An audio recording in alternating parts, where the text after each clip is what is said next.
జీవపు మాటలు సజీవపు మాటలు నీ బ్రతుకును మార్చి దేవుని మాటలు.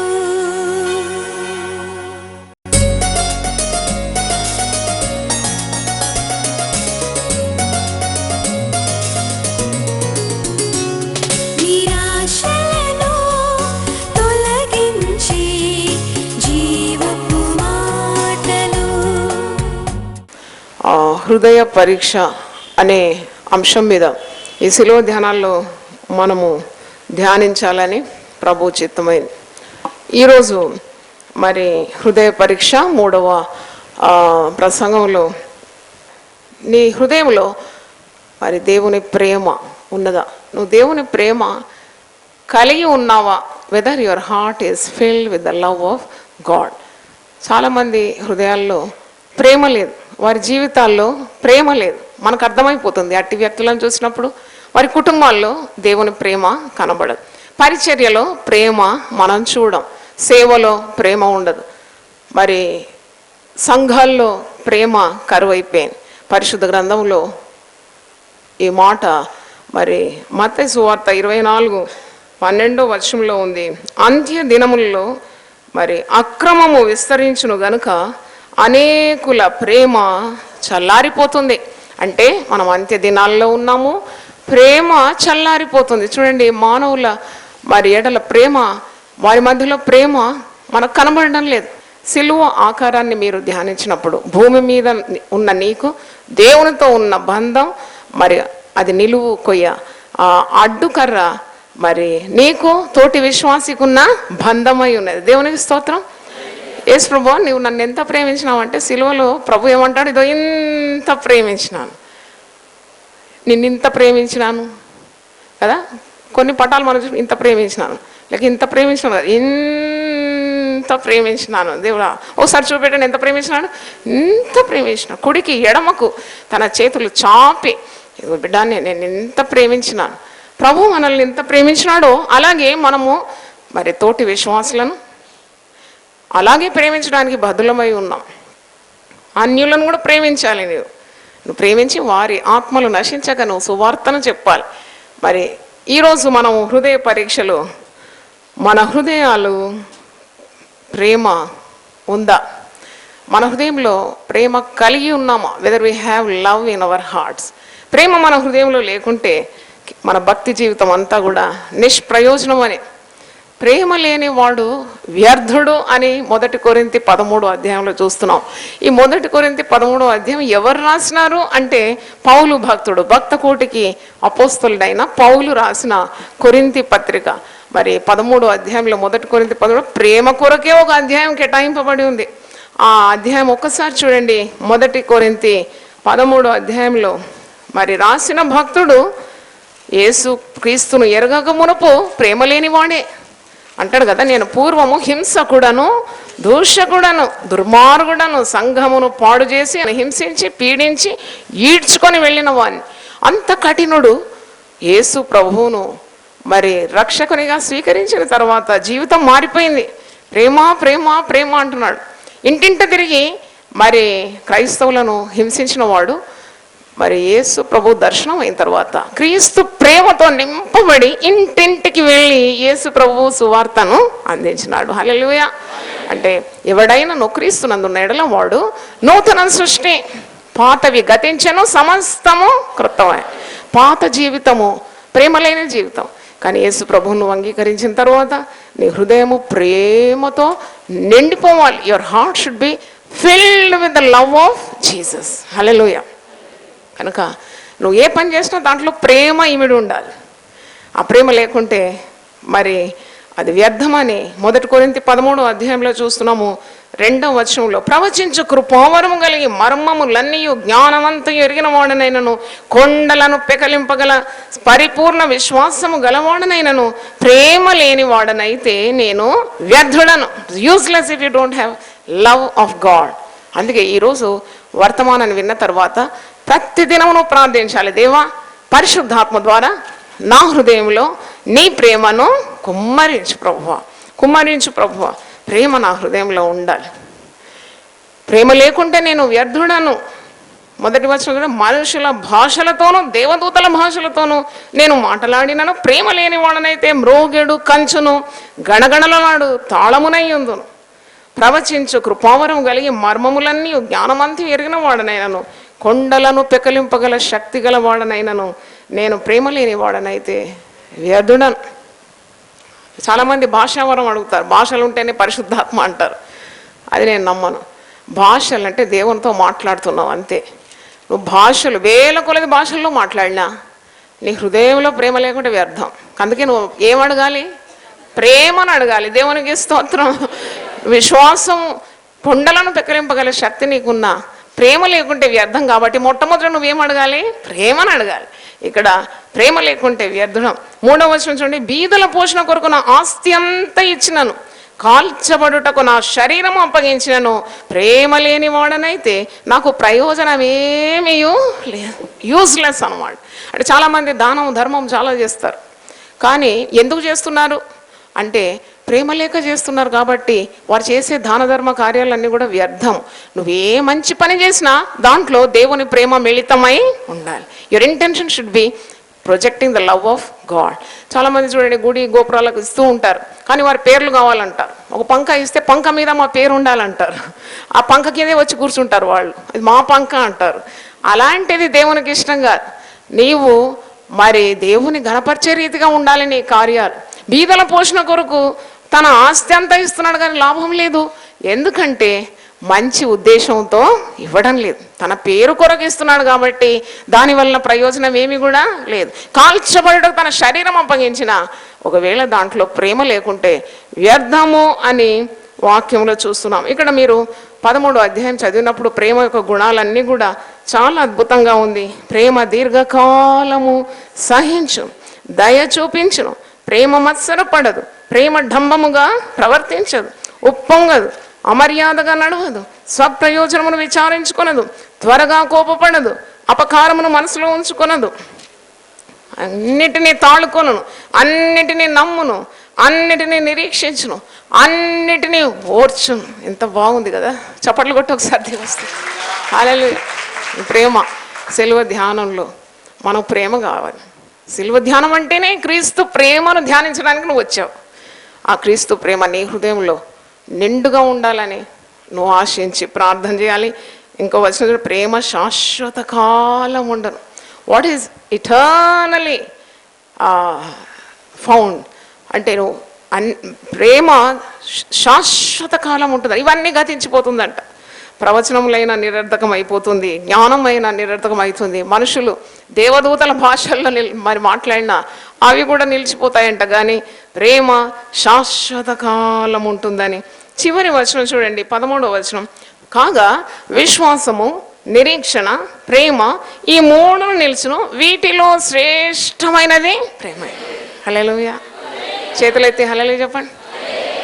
ఈ ప్రశస్తమైన సమయం నేను అన్నాను కదా, ఇది అద్భుతమైన గడియలు అనమాట. ఉదయకాలం దాంట్లో నువ్వు వస్తున్నావు, నీకు లేనివి దేవుని దగ్గర అడిగి పొందుకోవాలి. వాక్యంలో పౌలు భక్తుడు 1 తిమోతి 1వ అధ్యాయము 5వ వచనం, 1 తిమోతి 1:5 ఉపదేశ సారం ఏమనగా పవిత్ర హృదయం నుండి, మంచి మనస్సాక్షి నుండి, నిష్కపటమైన విశ్వాసము నుండి కలుగు ప్రేమయే. అంటే దాని అర్థం ఉపదేశ సారం. ఈ పరిశుద్ధ గ్రంథంలో ఉన్న ఉపదేశ సారం అంతా కూడా ఒక్క మాటలో చెప్పాలంటే ప్రేమ. అది పరిశుద్ధమైన హృదయం నుండి, మంచి మనస్సాక్షి నుండి, నిష్కపటమైన విశ్వాసం నుండి ఉద్భవించే ప్రేమనే. ఒక వ్యక్తిలో భక్తి ఎంతుంది అని నీవు మరి తెలుసుకోవాలంటే వారి ప్రేమ ప్రవర్తన ద్వారా నీకు అర్థమైపోతుంది వీరు చాలా భక్తి పరులని. కనుక ప్రేమ చాలా ముఖ్యం. ఏ పనిలోనైనా ప్రేమ. కుటుంబంలో ప్రేమ లేకుంటే ఆ కుటుంబం ఎలా నిలుస్తుంది? చూడండి, ఎన్నెన్నో మరి మనస్పర్ధల్లో రావచ్చు కుటుంబంలో.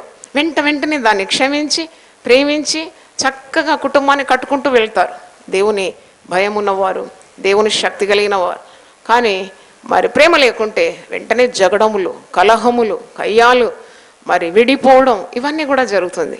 1 యోహాను 4వ అధ్యాయం 10వ వచనంలో మనము దేవుని ప్రేమించమని కాదు, తానే మనల్ని ప్రేమించి మన పాపములకు ప్రాయశ్చిత్తమై ఉండుటకు తన కుమారుని పంపాను. దేవుడు లోకమును ఎంతో ప్రేమించినాడు కాబట్టి తన ఏకైక కుమారుడైన క్రీస్తును, యేసు క్రీస్తును ఈ లోకానికి పంపినాడు. దీని ద్వారా దేవుని ప్రేమ మన యందు ప్రత్యక్షపడుతుంది, దేవుని ప్రేమ సంపూర్ణమవుతుందని వాక్యము సెలవిస్తుంది. కనుక సిలువను ధ్యానిస్తూ ఉన్నప్పుడు ప్రేమ అంటే ఏమో నీవు తెలుసుకోవాలి. దానికంటే మించిన ఒక మాట ఉంది, దేవుడే ప్రేమ స్వరూపి అయి ఉన్నాడు. హల్లెలూయా, గాడ్ ఈజ్ లవ్. మరి దేవా దేవా దేవా ప్రభువా ప్రభువా అని మొరపెట్టి నీ హృదయంలో ప్రేమ లేకుంటే దానివల్ల ఏమీ ప్రయోజనం లేదు. వాక్యంలో ఉంది కదా, ప్రేమ లేనివాడు దేవుని ఎరగనివాడు. నువ్వు ప్రేమ కలిగితే దేవునిలో నిలిచి ఉన్నావని, లోకానికి చాటిస్తున్నావని మనం తెలుసుకోగలం. పగ ఎప్పుడు కూడా కలహాన్ని రేపుతుందంట, కానీ ప్రేమ దోషములన్నిటినీ కప్పుతుందంట. చప్పట్లు కొట్టి దేవుని స్తుతిద్దాం. హల్లెలూయా. పగ, ఈర్ష్య, మరి ఆ కోపము, ఆగ్రహము, ఇవన్నీ హృదయంలో అసలే దానికి చోటు ఇవ్వకూడదు. దాన్ని వెళ్ళగొట్టేయాలి అంతే. నీ గుండెలో నుండి వాటన్నిటిని గెట్ అవుట్ అనాలి. ఎందుకంటే అవి ఉంటే నీ ఆత్మీయ జీవితము పాడైపోతుంది. వాక్యంలో ఉంది కదా, ద్రాక్ష తోట పాడు చేయు నక్కలను మీరు పట్టుకోవాలి, సహాయం చేసి గుంట నక్కలను పట్టుకోవాలి. ఇవన్నీ నక్కలన్నమాట హృదయంలో. ఇవి ద్రాక్ష తోటను పాడు చేస్తుంది, నీ ఆత్మీయ జీవితాన్ని అన్ని కూడా పాడు చేసేస్తుంది.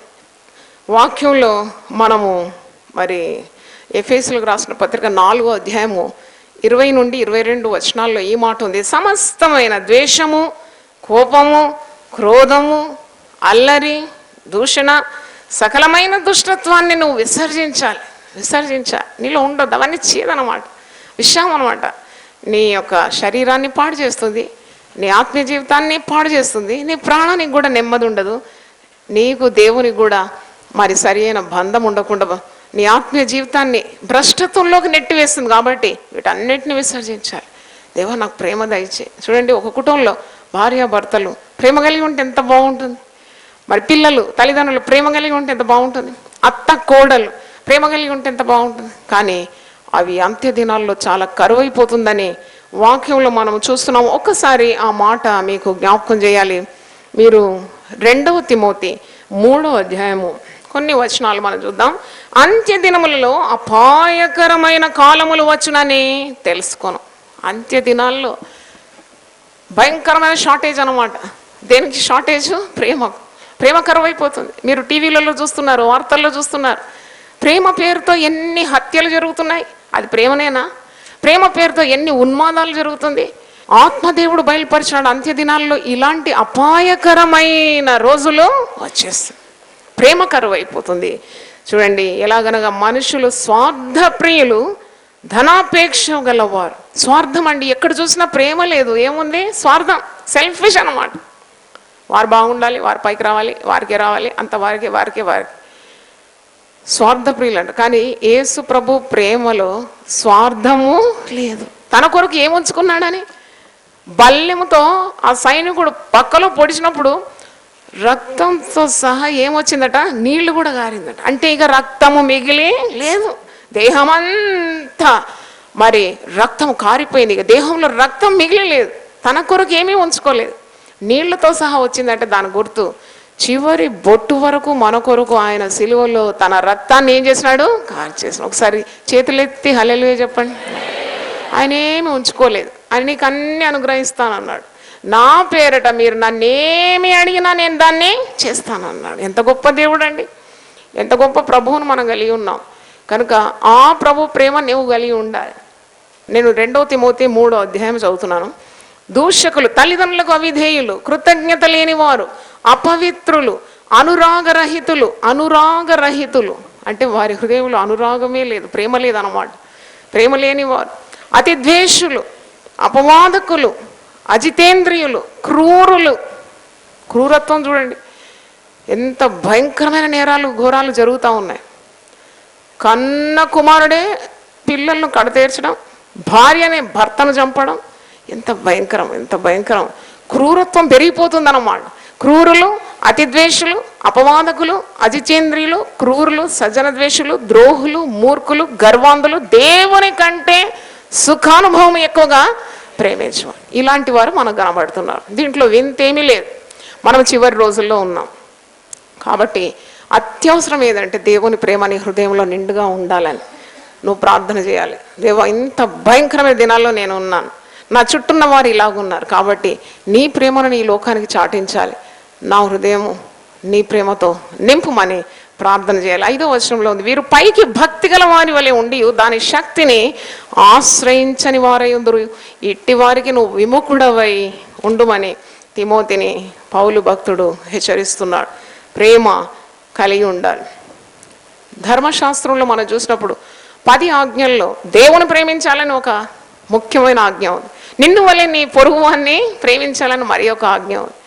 కానీ క్రొత్త నిబంధనలో యేసుప్రభు అంటాడు, నేను మీకు ఒక క్రొత్త ఆజ్ఞను ఇస్తున్నాను. యోహాను సువార్త 13:34 అంటున్నాడు, మీరు ఒకరినొకరు ప్రేమింపవలనని మీకు క్రొత్త ఆజ్ఞ ఇచ్చుచున్నాను. నేను మిమ్మల్ని ప్రేమించినట్టే మీరును ఒకరినొకరు ప్రేమింపవలను. You have to love each other. మన సంఘము ఒక ప్రేమ సంఘంగా మారిపోవాలి. దేవుని స్తోత్రం. It should be packed with love. ఎవరు వచ్చినా వారికి ప్రేమ దొరకాలి. ఇది నా ప్రార్థన. ఎవరైనా ఇక్కడికి వస్తే మరి వారికి ఆదరణ లభించాలి, ప్రేమ లభించాలి. ఇంకే యేసుప్రభు ఒక మాట మత్తయి సువార్త 5వ అధ్యాయము 44 నుండి నేను చదువుతున్నాను. నేను మీతో చెప్పినదేమనగా, మీరు పరలోకమందున్న మీ తండ్రికి కుమారులై ఉండినట్లు మీ శత్రువులను ప్రేమించండి. Love your enemies. మిమ్మను హింసించు వారి కొరకు ప్రార్థన చేయాలి. హింసించే వారి కొరకు ప్రార్థన చేయాలి. అంటే మిమ్మల్ని ప్రతిదినం చెడ్డ మాటలు బూతులు తిడుతూ మీ యొక్క అంతం చూడాలని ఆశించే వారి కొరకు కూడా నువ్వేం చేయాలట? ప్రార్థన చేయాలి. యేసుప్రభు అలా చెప్పి చేయకుండా ఉండలేదు. ఆయన ఏమి చెప్పినాడో చేసి చూపెట్టినాడు. సిలువలో వేలాడుతూ కూడా ఆయనను హింసించే వారి కొరకు, తండ్రి వీరేమి చేయుచున్నారో తెలియదు, వీరిని క్షమించమని ప్రార్థన చేసినాడు. మరి ఇక్కడ మాట చూడండి, 45వ వచనం. ఆయన చెడ్డవారి మీదనో మంచి వారి మీదనో తన సూర్యుని ఉదయింపజేసి నీతిమంతుల మీదనో అవినీతుల మంతుల మీదనో వర్షం కురిపించున్నాడు. మీరు మిమ్మల్ని ప్రేమించు వారినే ప్రేమించడంలో మీకేమి ఫలం కలుగును?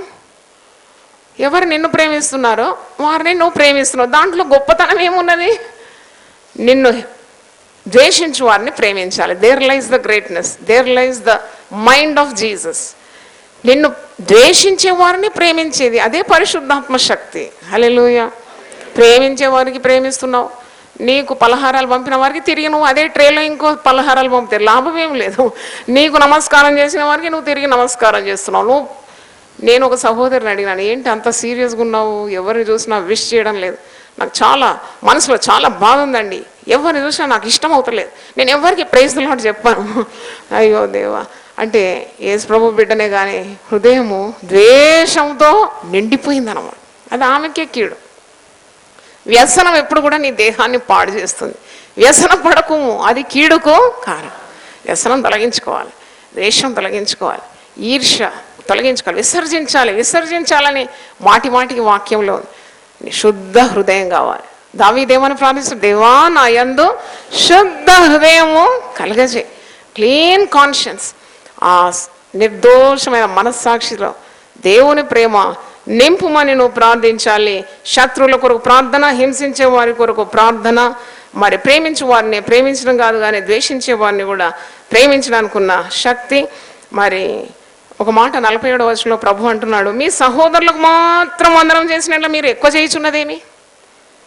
అన్యజనులు అలాగ చేయుచున్నారు కదా. మీ పరలోక తండ్రి పరిపూర్ణుడు గనుక మీరును పరిపూర్ణులుగా ఉండేదారు. మనం ఎవ్వరం పర్ఫెక్ట్ కాదండి అని మనం అంటాం కదా, మనం ఎవ్వరం పరిపూర్ణులు కాదు. కానీ పరిపూర్ణులు అవ్వడానికి దేవుడు మనల్ని మరి అలాగూ సిద్ధపాటు చేస్తాడట. ఆయన perfect. Father in heaven is perfect, so you also can be perfect అంటున్నారు. పరలోక తండ్రి పరిపూర్ణుడు కనుక ఆ పరిపూర్ణతలోకే ఉండాలి మన అడుగులు కూడా. ఆయన శిరస్సు మట్టుకు ఎదిగే రీతిగా మనల్ని ఆశీర్వదిస్తాడు. దేవునికి స్తోత్రం. హల్లెలూయా. కనుక ఈ ఉదయకాలము నీవు దేవుని కృపను అడగాలి. రోమీలకు రాసిన పత్రిక 5:5 ఉన్నట్లు పరిశుద్ధాత్మ ద్వారా ప్రభువా మరి నాకు నా హృదయంలో నీ ప్రేమను కుమ్మరించమని ప్రార్థించాలి.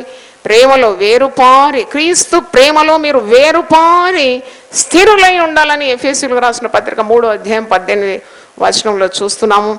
అలాగే మీ ప్రేమ తెలివితో ఉండాలి, సకల విధములైన అనుభవ జ్ఞానముతో మరి కూడి ఉండాలని ఫిలిప్పి 1:11 చూస్తున్నాం. ప్రేమ తెలివితో ఉండాలి అంటే ప్రేమించడం కూడా దైవ జ్ఞానంతో కూడి ఉండాలి. ప్రతి అడుగు కూడా విచక్షణ శక్తితో, వివేచన వరం, 9 వరాల్లో ఒక వరం ఏంటది? వివేచన. అందరు సేవకులని, అందరు మంచివారని మోసంలో పడిపోయేవారు చాలా ఉంటారు. ఎంత మోసంలో చిక్కులో పడుతున్నాం. సిలువ ధ్యాన దినాల్లో మనం మంచి జ్ఞానాన్ని పొందుకోవాలి. దేవునికి స్తోత్రం. మూర్ఖులైన ప్రజల మధ్యలో ఉన్నాం. జీవవాక్యం పట్టుకొని దేవుని ప్రేమతో నింపబడి జ్యోతుల వలె ఏం కావాలంట? ప్రకాశించాలి. అంటే చప్పట్లు కొట్టి దేవుని స్తుతి. హల్లెలూయా. మొద్దులుగా ఉండకూడదు. మన సిద్ధలలో దేవునే నింపబడి ఉండాలి. దేవా, ఈ లోకంలో వక్ర జనం మధ్యలో నేనున్నాను, అపాయకరమైన అంత్య దినాల్లో నేనున్నాను, అనేకుల ప్రేమ చల్లారిపోయే రోజుల్లో, అక్రమం విస్తరించే రోజుల్లో నేనున్నాను.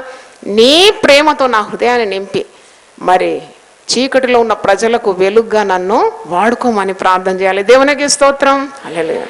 ప్రేమను మీరు ధరించుకోవాలని పౌలు భక్తుడు కొలసి 3:14 అంటున్నాడు. వీటన్నిటి పైన పరిపూర్ణతకు అనుబంధమైన ప్రేమను మీరు ధరించుకోవాలి. ఒక కోట్ ధరించుకున్నట్టు, పెళ్ళికి పోయినప్పుడు ఏం చేస్తారు? కోటు బూటు మరి టై ఇదంతా ధరించుకొని వెళ్ళినట్టు ఈ లోకంలో నువ్వు మరి క్రీస్తు ప్రేమను నీవు ధరించుకోవాలి. వీటన్నిటిపైన పరిపూర్ణతకు అనుబంధమైన ప్రేమను నీవు ధరించుకోవాలి అని వాక్యము మనకు బోధిస్తుంది.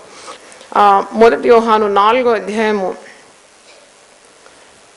19 నుండి నేను చదువుతున్నాను. ఆయనే మొదట మనల్ని ప్రేమించను గనుక మనం ప్రేమించున్నాం. ఎవడైనాను నేను దేవుని ప్రేమించున్నానని చెప్పి తన సహోదరుని ద్వేషించేలా అతడు అబద్ధికుడు. తాను చూచిన తన సహోదరుని ప్రేమింపని వాడు తాను చూడని దేవుని ప్రేమింపలేడు. దేవుని ప్రేమించువాడు తన సహోదరుని కూడా ప్రేమింపవలన ఆజ్ఞను మనం ఆయన వలన పొంది ఉన్నాం. ప్రేమించిన దేవుని ప్రేమ నాకు చాలా ప్రేమ, నేను పెద్ద సేవ చేస్తున్నాను అని చెప్పేసి చూచే సహోదరుని మీద నీకు ప్రేమ లేకుంటే, చూడని దేవుని మీద నీకు ప్రేమ ఉందంటే ఎవరు నమ్మాలి? అందుకే మరి ఎంతగా నీవు ప్రేమలో ఎదిగిపోవాలి. నువ్వు దేవుని ప్రేమిస్తున్నావంటే నీ తోటి సహోదరుని కూడా ప్రేమించాలి. మరి మీ ప్రేమ తెలివితో కూడా ఉండాలి. క్రీస్తు ప్రేమనే నువ్వు ప్రకటించాలి. మరి ఇక్కడ చూడండి, 4వ అధ్యాయము 10వ వచనం చూడండి. మనము దేవుని ప్రేమించమని కాదు కానీ తానే మనల్ని ప్రేమించి మన పాపములకు ప్రాయశ్చిత్తమై ఉండుటకు తన కుమారుని పంపెను. ఇందులో ప్రేమ ఉన్నది. 7వ వచనం చూడండి. ప్రియులారా, మనము ఒకరినొకడు ప్రేమింతము. ఏలైనగా ప్రేమ దేవుని మూలంగా కలుగుతున్నది. ప్రేమించు ప్రతి వాడును దేవుని మూలముగా పుట్టిన వాడై దేవుని ఎరుగును. దేవుడు ప్రేమ స్వరూపి. హల్లెలూయా. ఎవరు ఎక్కువ దేవా దేవా దేవా అంటారో వాళ్ళు ఎక్కువ ప్రేమ కావాలి. అంటే దేవుడు అంటే ఏంటి? మరి ఒక నిర్వచనం ఏంటి? దేవునికి ప్రేమ. నువ్వు దేవుని సేవ చేస్తున్నావు అంటారా, ప్రేమ నిండుగా ఉండాలి. లేకుంటే దాంట్లో ఏం లాభం? దేవుని సేవ అంటే ఒక వ్యాపారమా? ఇజ్ ఇట్ ఏ గవర్నమెంట్ ఉద్యోగము లేకుంటే సెంట్రల్ గవర్నమెంట్ పని అనుకున్నావా? నువ్వు దేవుని సేవ చేస్తే నీ హృదయంలో అణువున దేవుని ప్రేమ నిండుగా ఉండాలి. ఎందుకంటే దేవునికి మరో పేరేంటి? ప్రేమస్వరం. ఈ చెప్పే గుణాలు కలిగిన వాళ్ళని అస్సలు దూరం పెట్టాలి మీరు. వీళ్ళలో ప్రేమనే లేదు, వీళ్ళు ఏం సేవ చేస్తారు? దేవుని సేవ. అంత తెలివి నీకు ఉండాలి. దేవుని పేరే ప్రేమ. దేవుడు ప్రేమ స్వరూపి. ప్రేమ లేనివాడు దేవుని యందు నిలిచి ఉండడు. దేవుడు ప్రేమ లేనివాడు దేవుని ఎరగడట. ఇక్కడ నేను చెప్పిన మాట కాదు, మరి వాక్యంలో ఉంది. ప్రేమ లేనివాడు దేవుణ్ణి ఎరగడు. ప్రేమ లేకుంటే హత్యతో సమానమని 1 యోహాను 3వ అధ్యాయంలో మీరు చూడండి, 14వ వచనము 15వ వచనం. మనం సహోదరులను ప్రేమించున్నాం కనుక మరణంలో నుండి జీవంలోనికి దాటి ఉన్నామని ఎరుగుదాం. ప్రేమ లేని వాడు మరణమందు నిలిచి ఉన్నాడు. ఎంత డేంజరస్ చూడండి. If you don't have love you are heading for hell. అంటే నువ్వు ప్రేమ లేకుంటే మరణమందు నువ్వు నిలిచి ఉన్నావు, ప్రేమ కలిగి ఉంటే దేవుని యందు నిలిచి ఉన్నావు. ప్రేమ లేనివాడు మరణమందు నిలిచి ఉన్నాడు, తన సహోదరుని ద్వేషించువాడు నరహంతకుడు. ఏ నరహంతకుని యందును నిత్య జీవం ఉండదని మీరు ఎరుగుదు. ప్రేమ లేకుంటే హత్యతో సమానం. If you lakh love you will commit many since. ఇది ఆదికాండం 4వ అధ్యాయంలోనే మీరు చూస్తారు. ఇద్దరు సహోదరులు, పేరేంటి? కయీను, హేబేలు. అక్కడ ప్రేమ కరువు అయిపోయింది. సొంత సహోదరుడు, ఒక తల్లి పుట్టిన ఇద్దరు సహోదరులు ప్రేమ కరువు అయినప్పుడు నెక్స్ట్ ఏమైంది? హత్యకు దారితీసి. ఎంత భయంకరమైన పాపాలు చేస్తామో ప్రేమ లేకుంటే. అందుకే నిత్యము ప్రార్థన చేయాలి. ఏమని ప్రార్థన చేయాలి? దేవా, పరిశుద్ధాత్మ ద్వారా నీ ప్రేమను నా హృదయంలో కుమ్మరించమని ప్రార్థించాలి. దేవుని స్తోత్రం. దేవుడి మాటలు దీవించును గాక. ప్రార్థన చేసుకుందాం. ప్రభువా, నీ పరిశుద్ధ నామమునకు స్తోత్రం చెల్లిస్తున్నాము. హృదయ పరీక్ష అనే 3వ ప్రసంగంలో ప్రభు మీ హృదయంలో ప్రేమ కలిగి ఉండాలని ఆ యొక్క వాక్యము మేము నేర్చుకున్నాము. పరిశుద్ధ గ్రంథంలో నుండి ప్రభువ అనేకమైన మరి భాగాలు ద్వారా మాతో మాట్లాడినావు. మా హృదయంలో ప్రేమ దయచేయండి. ప్రేమ కలిగి ఉన్నట్టుకు ప్రయాసపడడానికి సహాయం దయచేయండి. కృపగల దేవ, మరి దేవుని వాక్యం విన్న ప్రతి ఒక్కరిని కూడా నీ ప్రేమతో మీరు నింపుమని, వారి కుటుంబంలోనేమి, వారి వ్యక్తిగత జీవితంలోనేమి, వారి సంఘ జీవితము, ఉద్యోగ జీవితంలో కూడా ఇతరులతో ప్రేమ కలిగి మరి ప్రవర్తించడానికి సహాయం దయచేయమని, కృపగల దేవ మీరు వారికి మీ ఆశీర్వాదం కుమ్మరించమని ప్రార్థిస్తున్నాను. టీవీ ద్వారా దేవుని వాక్యం విన్న వారిలో కూడా మీ ప్రేమను నింపుమని యేసు పరిశుద్ధ నామములో అడిగి వేడుకుంటున్నాను తండ్రి. ఆమేన్. దేవుని మనల్ని సమృద్ధిగా దీవించును గాక. ఇంతవరకు మీరు సిస్టర్ జాయ్ చెరియన్ గారి సందేశం విని ఆశీర్వదింపబడ్డారని నేను నమ్ముచుంటున్నాను. మీ స్పందన మాకు తెలియజేయండి. మరియు మీ ప్రార్థన అవసరతలు మా ఆత్మీయ పుస్తకములు పొందుకొనుటకు మాకు ఫోన్ ద్వారా కానీ, లేక ఉత్తరం ద్వారా కానీ, మరి ఈమెయిల్ ద్వారా కానీ మాకు తెలియజేయాలని మేము మీకు మనవి చేస్తున్నాము. మా address sister Joy Cherian, united peoples fellowship, house number 1-9-52 by E by 3 Ramnagar, Hyderabad 5,20,000. Phone number 04027624030.